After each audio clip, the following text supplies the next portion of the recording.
नमस्कार विद्यार्थी मित्रांनो, आज आपण पाहत आहोत राज्यशास्त्र वर्ग 12 प्रकरण क्रमांक 4 समकालीन भारत, शांतता, स्थैर्य आणि राष्ट्रीय एकात्मतेसमोरील आव्हाने। याआधी भाग 1 मध्ये पाहिलं होतं आपण सुसंवादी समाज कसा असला पाहिजे आणि राष्ट्रीय एकात्मता कशी निर्माण होऊ शकते याबद्दल माहिती घेतली होती। आज आपण पाहत आहोत भाग 2। चला तर मग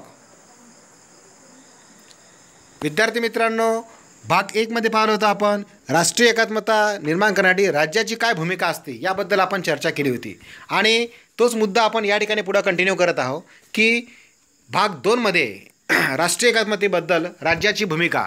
विद्यार्थी मित्रांनो, राष्ट्रीय एकात्मता ही प्रत्येक देशासाठी एक महत्त्वाची बाब असते।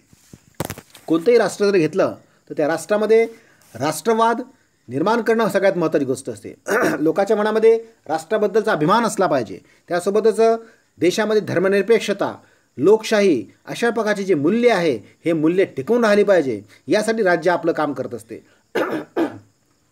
त्यासोबतच आर्थिक प्रगती करत असताना, सामाजिक परिवर्तन होत असताना या सर्व गोष्टीमध्ये एकात्मता कशी टिकेल आणि एकात्मता कशी रुजेल लोकांमध्ये, हे महत्त्वाचं काम त्या राज्याला करावं लागतं। आणि या माध्यमातून आपण राज्याच्या काही भूमिका या ठिकाणी पाहणार आहोत। तर विद्यार्थी मित्रांनो, आपण मुद्दा पाहतो राष्ट्रीय एकात्मतेमध्ये राज्याची भूमिका। पहिला मुद्दा या ठिकाणी आपण घेऊ, शांतता आणि सुव्यवस्था।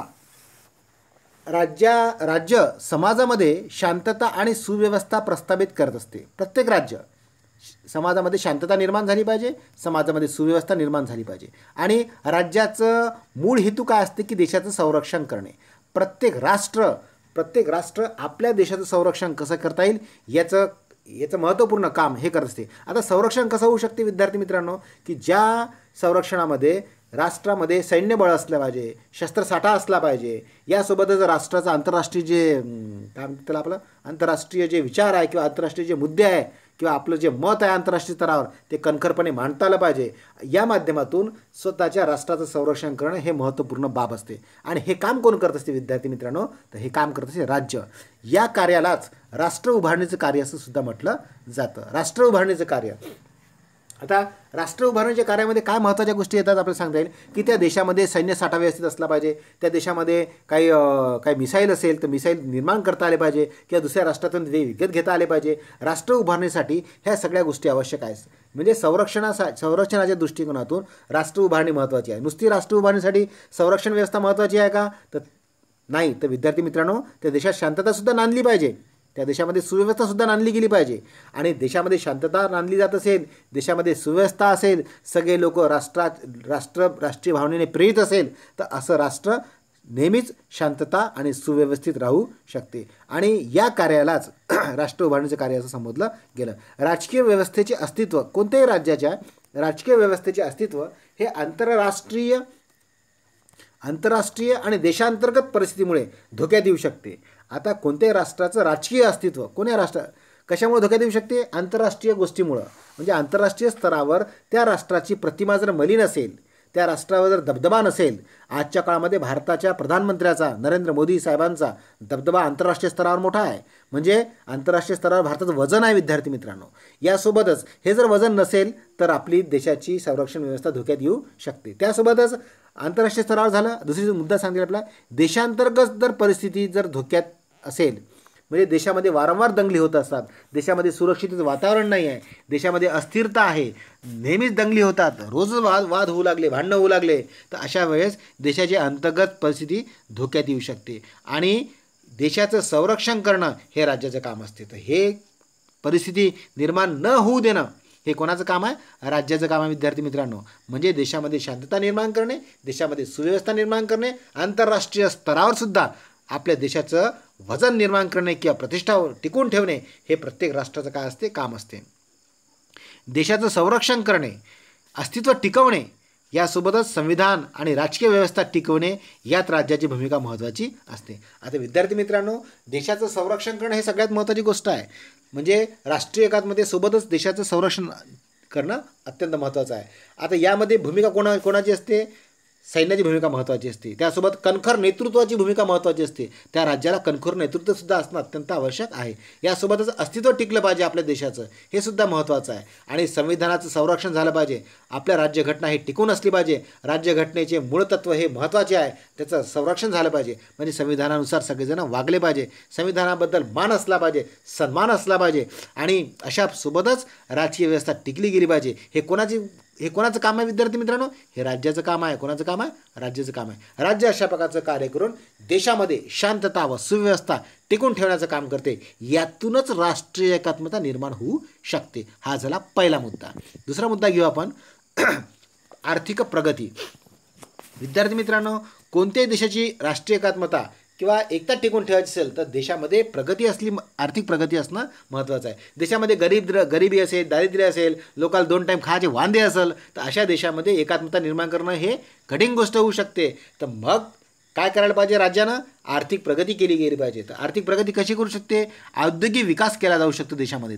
अलग अलग प्रकारचे कारखाने, अलग अलग प्रकारचे उद्योगाला वाव देणे, त्या उद्योगांना संधी देणे, असं करून आर्थिक प्रगती केली जाऊ शकते. कृषी विकासाला सहकार्य करणे, अलग अलग प्रकारच्या कृषीच्या माध्यमातून योजना आणणे, शेतकऱ्याच्या मालाला भाव देणे, त्याला वेगवेगळ्या प्रकारच्या सुविधा पुरवणे, पीक विमा योजनेसारख्या सुविधा पुरवणे. आता काही जर संकट आलं, आसमानी संकट आलं तर अशा वेळेस त्या शेतकऱ्याच्या मदतीला धावून जाणं हे राज्याचं काम आहे. विद्यार्थी मित्रांनो, यासोबतच आज देशामध्ये दुसऱ्या हरित क्रांतीची गरज आहे असं सुद्धा म्हटलं जाते. म्हणजे कृषी विकास करणं हे सगळ्यात महत्त्वाचं आहे. यासोबतच आर्थिक प्रगतीसाठी राज्याची भूमिका महत्त्वाची आहे. म्हणजे आर्थिक प्रगतीसुद्धा होणं सगळ्यात महत्त्वाचं आहे. आणि हे प्रगती करण्यासाठी हे काम कोण करू शकते? राज्य काम करते. विद्यार्थी मित्रांनो, राज्य काम करते म्हणजे काय? की अशा प्रकारच्या योजना आणणे, अशा प्रकारच्या सुविधा उपलब्ध करून देणे, अशा प्रकारच्या आर्थिक बजेट तयार करणे आणि त्या माध्यमातून धोरण आखून औद्योगिक विकास करणे, कृषी विकास करणे, आर्थिक प्रगती करणे. जसं स्टार्टअप इंडिया अशा प्रकारचं एक योजना सुरू झाली होती किंवा भारताचा विकास करण्याच्या योजना सुरू झाल्या होत्या. ह्या योजना म्हणजेच काय? ही राज्यानं उचललेलं पाऊल. कशासाठी? आर्थिक प्रगतीसाठी उचललेलं पाऊल असं या ठिकाणी आपण म्हणू शकतो. विद्यार्थी मित्रांनो, आर्थिक प्रगतीशिवाय एकात्मता निर्माण होऊ शकत नाही. आणि यासोबतच आर्थिक स्थैर्य निर्माण झालं पाहिजे, आर्थिक वाढ झाली पाहिजे आणि लोकांचं आर्थिक हितसुद्धा साध्य करता आलं पाहिजे. आता आर्थिक स्थैर्य म्हणजे काय? की जे लोक ज्या स्थितीमध्ये स्वतःची आर्थिक प्रगती करत आहे ती प्रगती टिकूनही राहिली पाहिजे ना. यासोबत त्यांची प्रगती दिवसेंदिवस वाढली पाहिजे. आज भारतीय लोकांच्या आर्थिक स्थैर्य किंवा जीवनमान, लोकांचं लिव्हिंग ऑफ स्टँडर्ड हे वाढत चाललं आहे. विद्यार्थी मित्रांनो, याच्यात कोणाची भूमिका महत्त्वाची आहे? राज्याची भूमिका महत्त्वाची आहे. यासोबत आर्थिक विकास साधला गेला पाहिजे. आज पहा विद्यार्थी मित्रांनो, 1991च्या आधीचा कालखंड आणि 1991 नंतरचा कालखंड यामध्ये भरपूर फरक आहे. 1991च्या आधी भारताची आर्थिक कंडिशन ढासळली होती. आज भारताची कंडिशन आज चांगली आहे. आज एक आर्थिक महासत्ता म्हणून भारत पुढे येत आहे. अशा प्रकारची स्थिती निर्माण झाली आहे. म्हणजेच राज्य आपलं काम योग्य प्रकारे करत आहे. आर्थिक प्रगती करणं देशाची हे राज्याचं आद्य कर्तव्य आहे. तरच लोकांमध्ये राष्ट्रीय एकात्मता निर्माण होऊ शकते. याचा अर्थ असा नाही आहे विद्यार्थी मित्रांनो की समाजवादी व्यवस्था निर्माण करणे. समाजवादी व्यवस्था निर्माण करणे असा अर्थ होत नाही. समाजवादी व्यवस्थेसोबतच भारतामध्ये भांडवलशाही व्यवस्था, भारतामध्ये समाजवादी व्यवस्था या दोघांचंही मिश्रण भारतामध्ये तुम्हाला दिसून येते. म्हणजे काही गोष्टी सरकारकडच्या हातामध्ये राहतील, काही गोष्टी भांडवलशाहाच्या हातामध्ये राहतील किंवा काही गोष्टीचं खाजगीकरण केले राहील. नवीन आर्थिक धोरणानुसार भारतामध्ये या सगळ्या गोष्टीचं मिश्रण, उदारीकरणाचं धोरण भारताने काय केलं? स्वीकारलं. उदारीकरण याला म्हणतात आर्थिक उदारीकरण. आज भारतानं जागतिकीकरणामध्ये पाऊल टाकलेलं आहे. त्यामुळं भारताची प्रगती झपाट्यानं होत आहे. म्हणजे समाजवादी व्यवस्था निर्माण करणं असा याचा अर्थ होत नाही. तर आर्थिक उदारीकरण हे भारताचं एक आजचं ध्येय आहे किंवा आर्थिक प्रगतीसाठी उचललेलं एक पाऊल आहे. तर राज्याने आर्थिक प्रगतीसाठी आवश्यक त्या सुविधा उपलब्ध करून दिल्या पाहिजे. सगळ्या सुविधा उपलब्ध करून देणं काम कोणाचं आहे? राज्याचं आहे. म्हणजे कामगार लोकांसाठी किंवा शेतकऱ्यांसाठी किंवा नवीन उद्योजक लोकांसाठी स्टार्टअप इंडियासारखी योजना आहे की नवीन उद्योजक लोकांसाठी वेगवेगळ्या प्रकारचे आर्थिक पॅकेज बनवणे, वेगवेगळ्या प्रकारच्या आर्थिक योजना आणणे, वेगळ्या प्रकारचे कौशल्याचे कार्यक्रम आयोजित करणे, असं राज्य करून लोकांपर्यंत ह्या आर्थिक सुविधा पोहोचवू शकते, लोकांची आर्थिक प्रगती करू शकते. लोकांची आर्थिक प्रगती झाली तरच लोकांची इच्छा, राष्ट्राबद्दल प्रेम निर्माण होईल, राष्ट्राबद्दल एकात्मता निर्माण होऊ शकते. म्हणून आर्थिक प्रगती निर्माण करणं हे राज्याचं महत्त्वाचं काम आहे. हे झालं दुसरा मुद्दा. तिसरा मुद्दा पाहू विद्यार्थी मित्रांनो आपण, तो म्हणजे राष्ट्र उभारणी. आता राष्ट्र उभारणी हे सुद्धा राष्ट्र उभारणी करणे हे सुद्धा राज्याचं काय काम आहे. समाजामध्ये जे विविधता आहे, विविधतेमुळे राज्याचे विघटन होणार नाही याची काळजी घेतली गेली पाहिजे. समाजामध्ये विविधता आहे, आता कोणकोणत्या विविधता आहे? सामाजिक विविधता आहे, आर्थिक विविधता आहे, सांस्कृतिक विविधता आहे, राजकीय विविधता आहे, भाषिक विविधता आहे, वांशिक विविधता आहे, अशा अनेक विविधता भारतामध्ये आहे. आणि या विविधतेमुळं विघटन झालं नाही पाहिजे याची काळजी कोणा घ्यायची आहे? राज्याने घ्यायची आहे. विद्यार्थी मित्रांनो, ते उदाहरण सांगता येईल. पहा, आता तुम्हाला उदाहरण सांगतो मी की भारत आणि पाकिस्तानची विभागणी झाली. पाकिस्तानची विभागणी कोण्या आधारावर झाली? धर्माच्या आधारावर झाली. म्हणजे मुस्लिम धर्माचा देश पाकिस्तान म्हणजे आणि हिंदुस्तान, हिंदू लोकांचा हिंदुस्तान, अशा प्रकारची दोन देशाची फाळणी झाली. आणि भारतामध्ये जे शीख धर्माचे जे लोक होते यांनी सुद्धा एकेकाळी आमचा खलिस्तान वेगळा पाहिजे अशा प्रकारची मागणी केली होती आणि पंजाबमध्ये अशांतता पसरवली होती. म्हणजे विविधतेमुळे काय झालं? विघटन होणं सुरू झालं, विघटनाची प्रक्रिया सुरू झाली होती. पण भारत सरकारने किंवा भारताच्या राज्याने त्या गोष्टीवर मात केली आणि खलिस्तानची मागणी हळूहळू काय केली? कमी केली. आणि आज भारत एक संघ म्हणून आज उभा आहे. म्हणजे विद्यार्थी मित्रांनो, देशामध्ये ज्या विविधता आहे त्या विविधतेमुळं देशाचं किंवा राज्याचं विघटन होणार नाही याची काळजी कोणाला घ्यायची आहे? राज्याला घ्यायची आहे. काळजी कोणाला घ्यायची आहे? राज्याला घ्यायची आहे. राष्ट्रीय एकात्मतेच्या संकल्पनेचा राष्ट्रीय उभारणीसाठी अत्यंत महत्त्वाचा जवळचा संबंध आहे.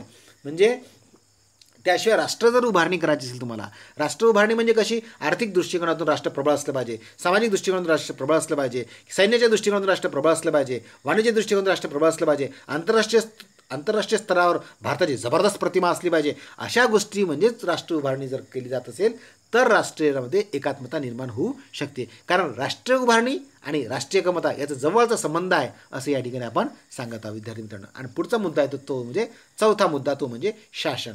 विद्यार्थी मित्रांनो, समाजातील लोकांचा राज्याच्या निर्णय प्रक्रियेमध्ये सहभाग हे सुशासनाचं काय लक्षण आहे. म्हणजे लोकांचा सहभाग असला पाहिजे. कोणाचा सहभाग असला पाहिजे? लोकांचा. कशामध्ये? निर्णय प्रक्रियेमध्ये. निर्णय प्रक्रियेमध्ये म्हणजे जेव्हा संसदेमध्ये अधिवेशन भरते त्या अधिवेशनामध्ये भारताचे लोक भारताच्या प्रतिनिधीच्या माध्यमातून आपली बाजू मांडतात. म्हणजे आपल्या अडचणी, आपल्या गरजा हे विधिमंडळात मांडून त्यानुसार निर्णय घेतात, त्यानुसार कायदे बनवतात, त्यानुसार समाजामध्ये योजना आखल्या जातात, त्यानुसार धोरणं आखले जातात.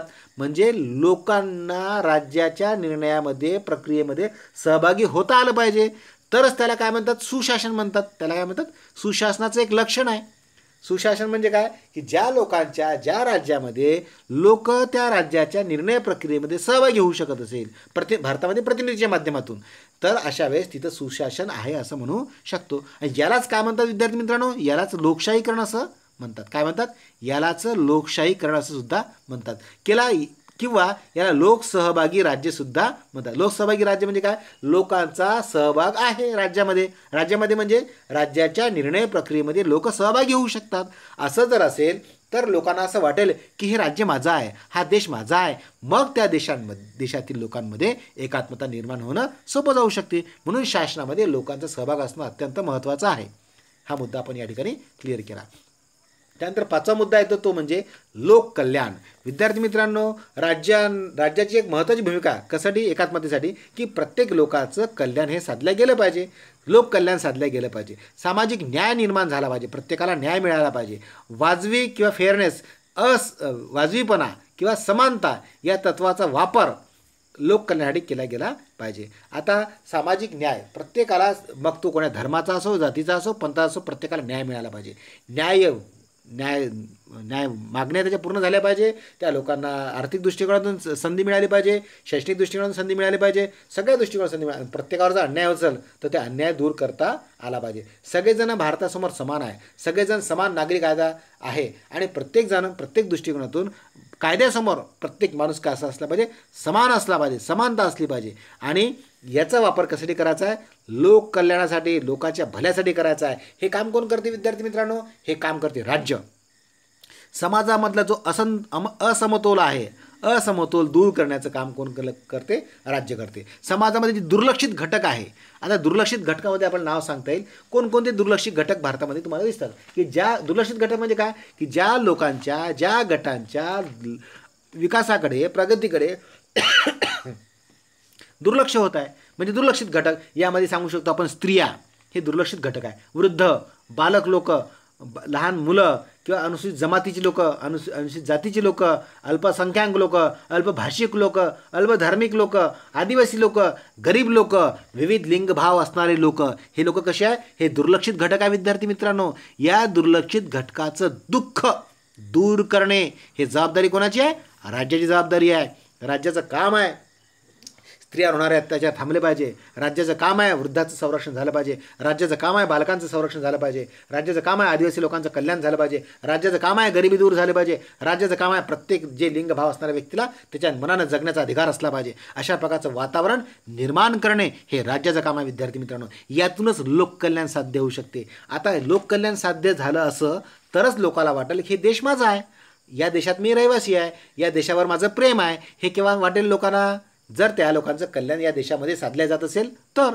म्हणून राष्ट्रीय एकात्मता निर्माणासाठी लोककल्याण साधणं अत्यंत महत्त्वाचं आहे. हा 5वा मुद्दा पाहिला विद्यार्थी मित्रांनो.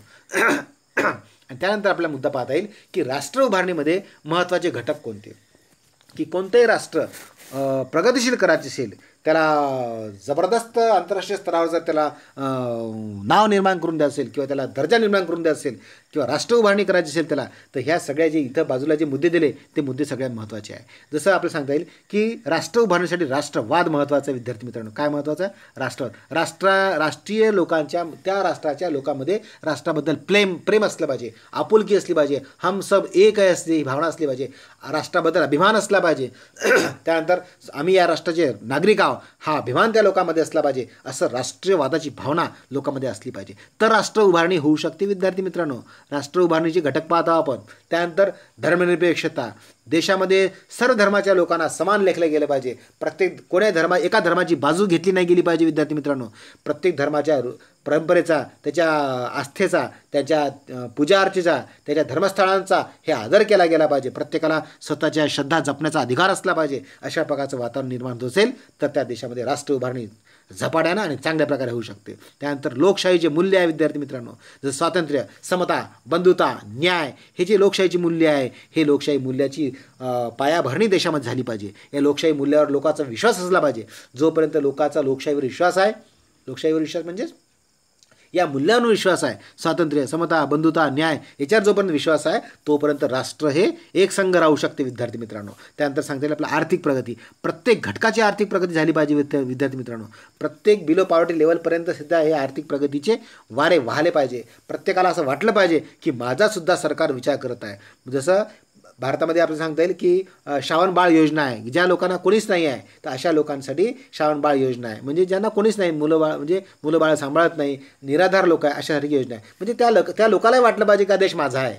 म्हणजे प्रत्येक घटकाची काळजी घेतली पाहिजे. प्रत्येक घटकाच्या आर्थिक प्रगतीसाठी राज्यानं प्रयत्न केले पाहिजे, तर राष्ट्र उभारणी होऊ शकते, तर राष्ट्रीय एकात्मता निर्माण होऊ शकते. यासोबतच सामाजिक परिवर्तन होत असताना, समाजामध्ये जे नवीन नवीन घटक येत असताना, नवीन नवीन सांस्कृतिक परिवर्तन, राजकीय परिवर्तन, आर्थिक परिवर्तन, सगळ्या प्रकारचे परिवर्तन होत असताना, प्रत्येक परिवर्तन होत असताना राष्ट्रभावना टिकली पाहिजे, राष्ट्रीय एकात्मता टिकली पाहिजे. हे सगळ्यात महत्त्वाची गोष्ट आहे. आणि या परिवर्तनातून देश प्रगतीपथावर गेला पाहिजे, देशाची उभारणी झाली पाहिजे, राष्ट्राची उभारणी झाली पाहिजे. असं जर होत असेल तर त्या राष्ट्रामध्ये एकात्मता हे टिकून राहू शकते आणि राज्याची भूमिका यामध्ये सगळ्यात महत्त्वाची आहे. विद्यार्थी मित्रांनो, तुम्हाला जर हा व्हिडिओ आवडला असेल तुम्ही लाईक करा, शेअर करा, सबस्क्राईब करा, बेल आयकॉनवर क्लिक करा. सगळ्यात महत्त्वाचं म्हणजे अभ्यास करा. तर पुन्हा भेटू आपण नवीन व्हिडिओसोबत. तोपर्यंत धन्यवाद.